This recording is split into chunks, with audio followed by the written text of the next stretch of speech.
high tide at the moment.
Very steamy, isn't it?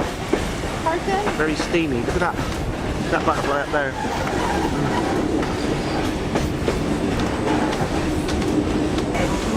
Another great photo of the cave.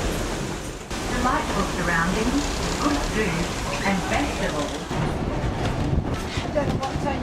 So what you doing? Just back here, right?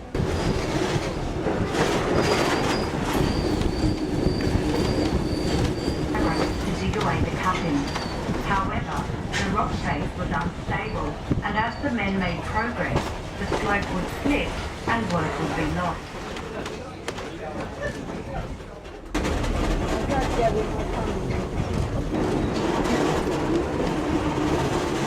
I've been hand-painted to depict their dream.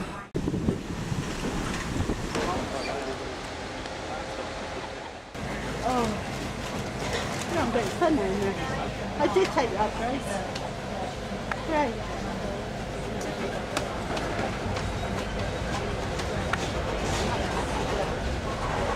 That's nice to walk through.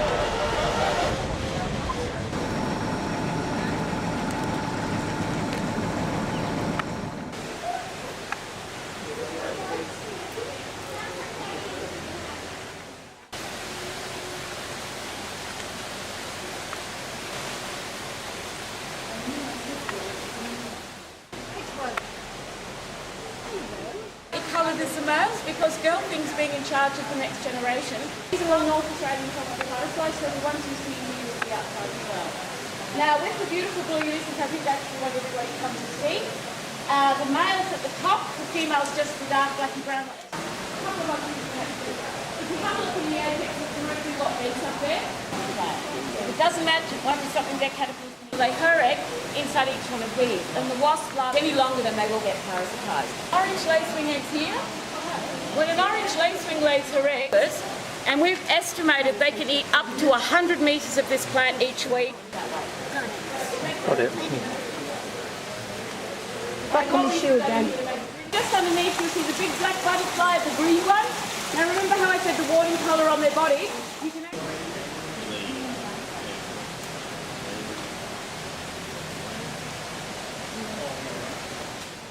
You've got to admit you wouldn't want to eat one of those. So they're just... House our eggs and our baby caterpillars. Now, in the year, life has to be clean and sterile. The food plant sterilizes. It's for a specific amount of time. term exoskeleton. It's actually made out of the same kind of stuff as Hercules monster cocoons. We actually had a female that came out 2 days ago. It's a very small exclusive breeding stock on account of the shortest parking field. Hercules hanging around for that long.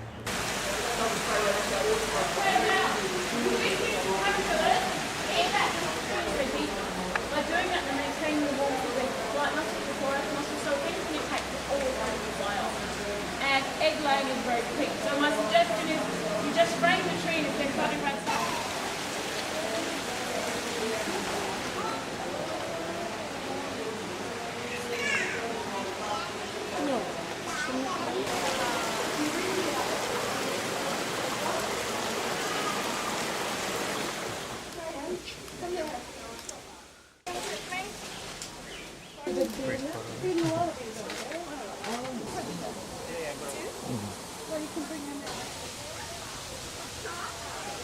Thing is what I took out there. Good. Fed the birds. I can't get it.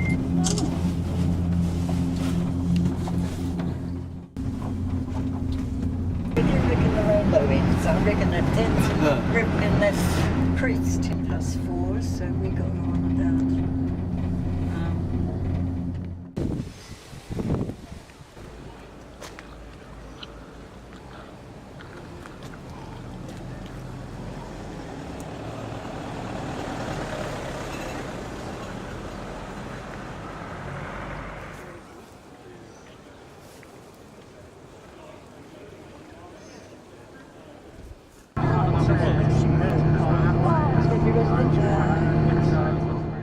Your ear.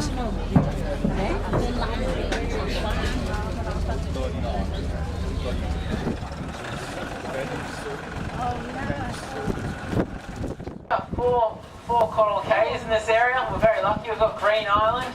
We've got Molassov is the next one. Next to that is Michaelmas Cay. And just over this side, the sand never trap heat. But it will get hotter. It will warm up a little bit because it does have quite a lot of sand from the inland. So it's rocky sand as well. Now some of those corals down there, folks, a lot of that soft coral down there is our spaghetti coral. It looks like long clusters of noodles. Now that one that's quite squiggly, looks like a lime green colour. That's actually our elephant's ear coral. Now this lovely brown coral down here, that's our cauliflower coral. Looks like cauliflower or broccoli. It's a brown colour. Now most of the coral around Green Island is going to be a brown or a beige. That's the colour for healthy coral around here. Because it is quite a shallow area, most of the coral is actually going to be soft coral. So that's where it gets. It's going back and forth, of course, to lay some eggs. Now they also are a scavenging fish, which means they pretty much eat anything and everything out here today. So they're omnivores. And one of their favourite things actually is follow turtles around and eat their droppings. So if you are what you eat, you wouldn't want to be eating one of those fish. Alright, there's olive green fish with a half moon tail, yellow side fins. Looks got a half moon tail. He's known as a masked surgeon fish. Now the reason he gets the name masked surgeon fish, pretty simple. Yellow stripe on his eye, just looks like he's wearing a mask. And at the back of his tail, if you watch it turn, you'll actually notice this little black razor blade, which they say is as sharp as a surgeon's scalpel. So if you're a big fish and you want to take a bite out of it, you're going to get a lovely spike in the face instead, which wouldn't be too good at all. There's a couple little black and white striped fish, look like they've gone to jail. These guys are our sergeant damselfish, also known as sergeant major fish. Now they are quite territorial when they are laying their eggs. They'll lay them under a nice little coral ledge, and they'll pretty much fend off anything that tries to come into their territory. If you see one zooming around your mask, best just to leave them alone. Wow. Now there's lovely tan brown fish with the blue spots on the side. These guys are our spangled emperor. Quite a nice tasting fish, something you might find on your dinner table if you're lucky. Luckily for these guys, they're in a marine national park, so there's no recreational fishing allowed out here today. What we're actually going to be feeding these fish right now. Wow, look, right. There you go. Now that lovely little guy looks like a shark. So those little ridges on his head, looks like he's been stood on by a shoe. He's known as a remorsing cup, and he'll suck himself to large whales, bigger sharks, turtles, anything bigger than him really. And if they happen to grab a meal, he'll get to grab one too. Now also guys, on the right, left-hand side, you can see some more fish being fed. And they're our spangled emperor, the tan brown ones with the blue spots. They're about $45 a kilo, and any seafood. And you have stuff coming up from both ends. Pretty much just like food poisoning, you'd be having for 2 weeks.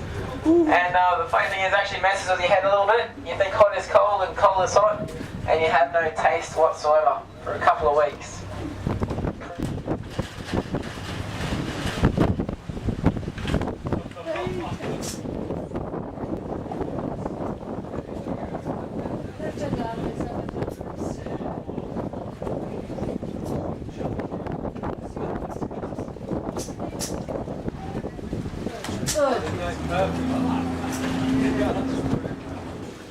Move on, we'll feed some crocs. I'll go and get a few of those jumping around this afternoon. Then after I do finish the feeding, I will be back here by the turtle pool with my little handling crocodile Cuddles. She's a 3-year-old little salty. Oh. You're more of an ambush attack, Lizzie, buddy, right next to me. So yeah, it's a little bit clear, the water around here for them. They're more like crocodiles in the way they catch their prey, more that ambush attack. The water's a bit clear. There is a lot of food out there, but there is a lot of competition. You notice all these other little fish in the middle are quite fast, always on the move. And all those little ones, including those colourful blue ones, the blue tangs, or dory as he's known, are known as surgeon fish. There is a few different varieties of those, quite common out in the reef if you get in that glass bottom boat. Pretty much guarantee you'll see a few of those. Try not to smash it over there, but that's my favourite over the back there. He's a firefish, part of the scorpion fish family. Very venomous. He's also known as a butterfly cod. He's nearly fully grown. They get to about 40 centimetres. Wow. You see his big gob there. So, they're quite common out the front here as well, including the lionfish, which are very similar, just a little bit smaller, and they're more of an orange colour instead of that red. As I say, he'd send you to hospital. If not, he'd stop your heart, that fella. He's quite venomous, all those feather looking on his back. Wow. Got a couple of painted crays here. I don't know what they're up to. They've been following each other around for a few days. The one beneath me, the more colourful one, he's only just recently shed his shell. About 5 nights ago. So he was actually missing a few legs and a few feelers, thanks to the turtles. But he got rid of that exoskeleton, and he's grown them all back. Yeah. Now his mate, the lighter coloured one there, Pinchy, he actually came from the restaurant up the road. He wasn't a seafood. So the other 3 got snapped up. They have doubled in size. Also very common out in the reef. Very, very quick. Anyone get a chance to see any turtles today? We did. Geez, I just about guarantee you'll see turtles around Green Island. We did. I did. So there's 2 species that are quite common. The green turtles, which are more than likely the ones that you'll see. They come quite close to the beach, feed on the seagrass. What? These 2 are hawksbill turtles, and the difference is that hawks-shaped beak. As I say, I'm just giving this piece, just like a mammal if I was to come and make a bit of a, that was a bit average then. I want that piece back. Well, that wasn't the reaction I was hoping for. So being captive crocodiles, they're not all that active, or cold-blooded reptiles I should say, sorry. So we do prefer to get them to jump around a bit. It does look good, but it also is very important for their exercise. Now 5 or 6 good jumps to get him jumping, but I'll see how we go here and get him looking up at it.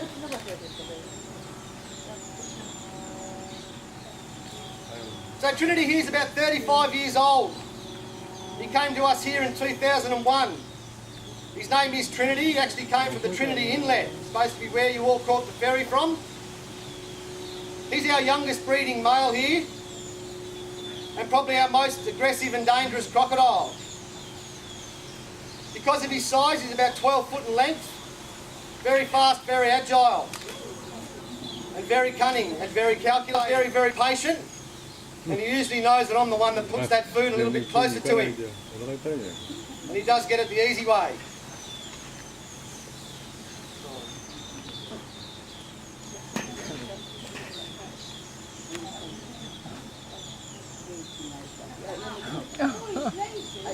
He's been a bit lazy this afternoon.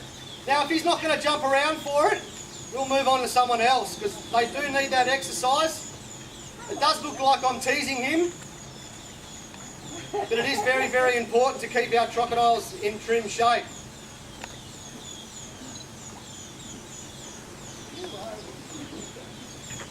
As I say, it's a bit unfortunate I can't train crocodiles.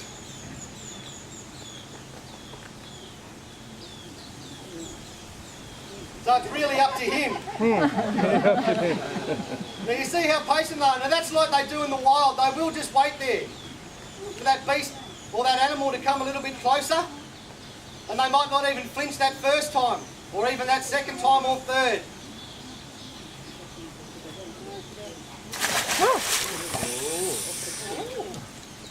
With that hiss, he has been holding his breath as well, like they do in the wild, ready to latch onto that prey and drag it into the water and drown it.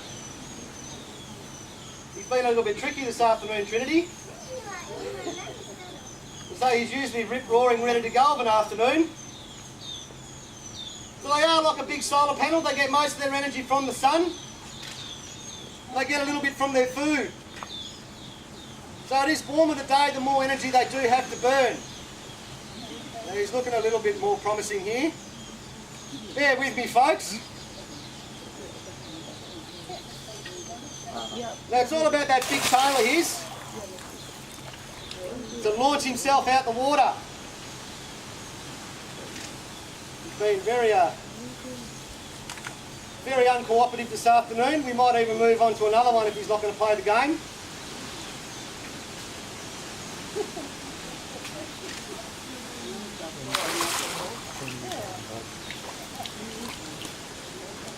Keep an eye on his girlfriend there. Where's his girlfriend? She's up on the bank behind me there. So we do feed the male.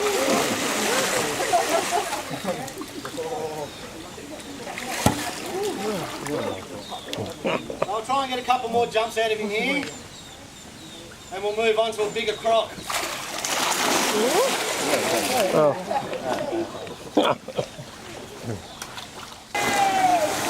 Here it comes. So what we'll do,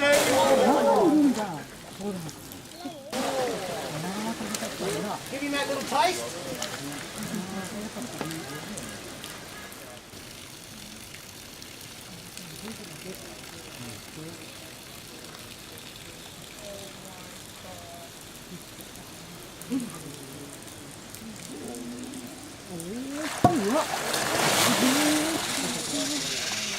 The same thing, that big hiss.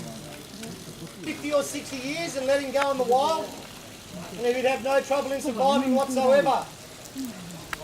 I hold that pure instinct. Even with Bronto here in captivity for the last 40 years, he still holds his breath, ready to latch onto that prey to drag it into the water. This would be probably the last crocodile I'd be really liking to come up against, especially for his size. He is a very powerful tail.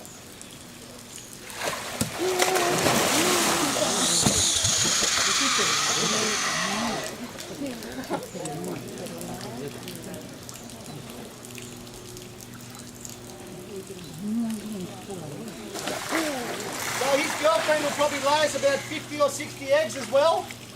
Her nest is just there to the right of me. Give him a bit.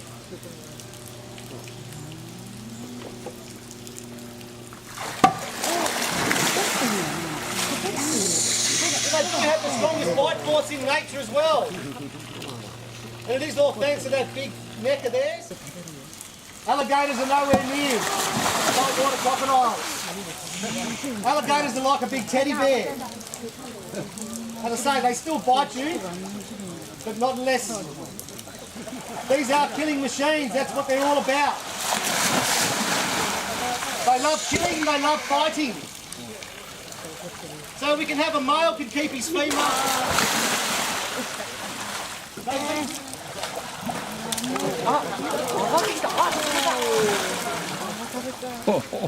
Yes, in the shop, yeah. So it takes about 3 minutes. We'd like to take a moment to point out the safety features on board and areas, and in the forward lockers on the upper deck areas. If any passenger is unsure to cat. I saw, and this one. Oh, it tastes on.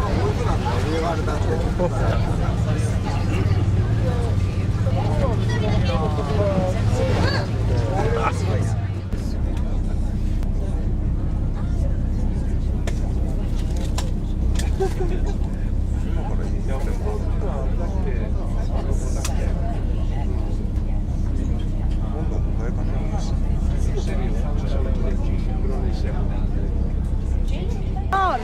done.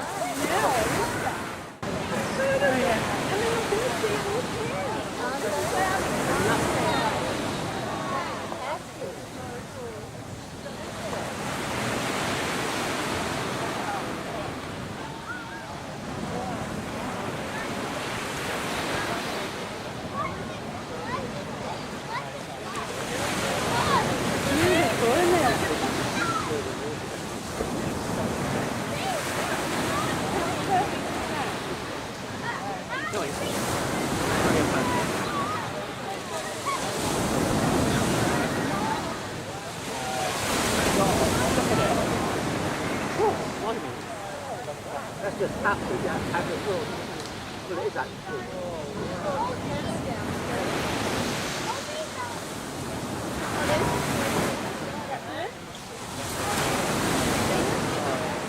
It's been a break.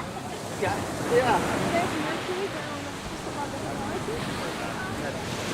Oh, is it on the boat? Oh, could be.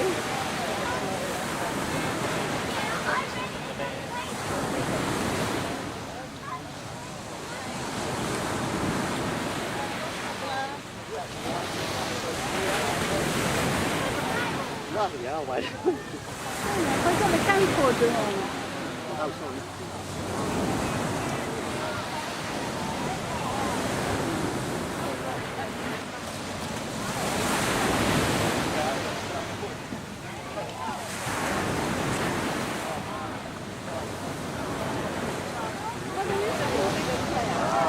Oh, lovely.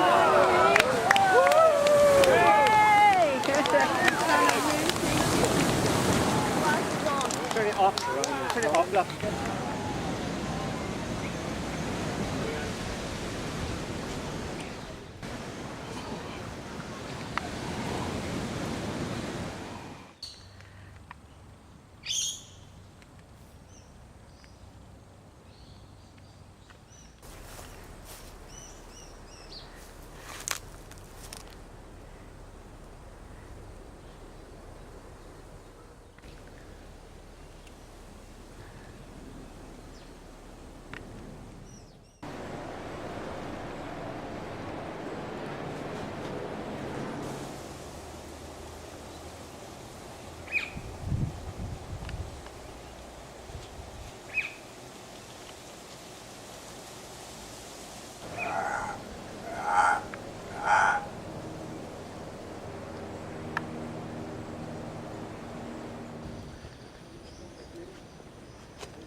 Last one, up you go, bud. Now Jack's been doing the show for the last 10 years now. 2 times a day for 10 years. He said, what's the monkey grab? To get in the rubbish bin and back. Oh. Oh. Yeah, you can have them all. You do a good job. There you go, last one, off you go, bud. Now Jack's been doing the show for the last 10 years now. 2 times a day for 10 years. He certainly knows. Especially being an owl. Now, this particular guy is a normal owl, I like to call him, because he comes out jogging the gym most of the time. He does a great job actually sneaking up on his prey. Now, that's why he's flying so low to you. When he's hunting, he doesn't want everyone else to know he's in the area. So he's using you guys as cover this afternoon, basically to sneak up on my glove. That's what he normally do, predominantly. A fantastic little hunter. He knows he's got much larger talons, which in turn means he goes for much larger prey. Now, he actually weighs twice as much as a barn owl. He's actually hunting things like soft-crest cockatoos and tawny frogmouths. He's a bit of a bird hunter. When's your hat great, isn't it? We'll get him down here for one last time. Right down the middle, I think we'll do a nice little flight here. Oh. Little hunter, I love this little bloke. So this little guy can be quite happily living nearby. You might not even be aware of it because of that beautiful wolf-dog call. People might think it's just a barking dog a couple of blocks down the road. If you ever get the curiosity up here and have a good look around, you might find one of these guys. Have a close look at his eyes there. You know, it's just how big they are compared to mine. That's why he's basically, that whole idea of, no, I cannot dance. I can't dance, but I can float quite nicely.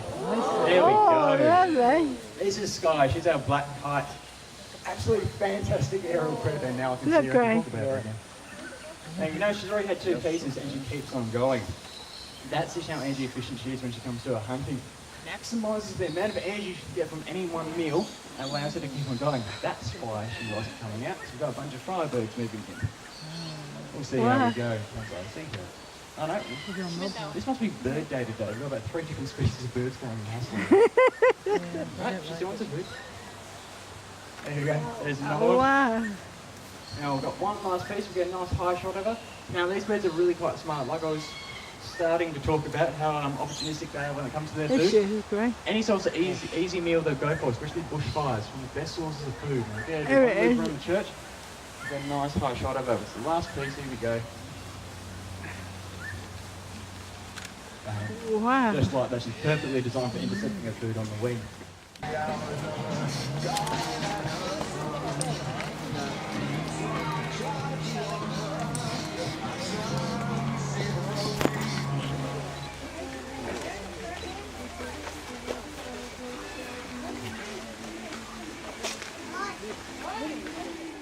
Gorgeous.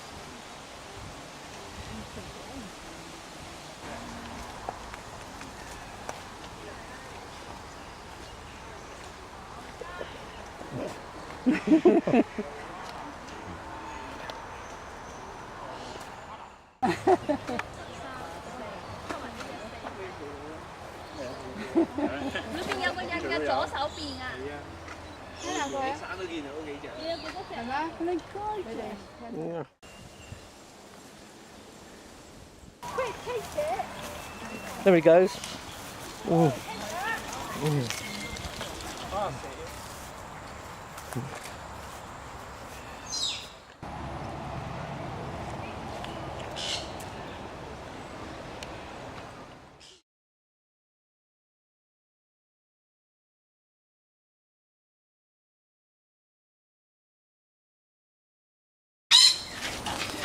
Lovebirds.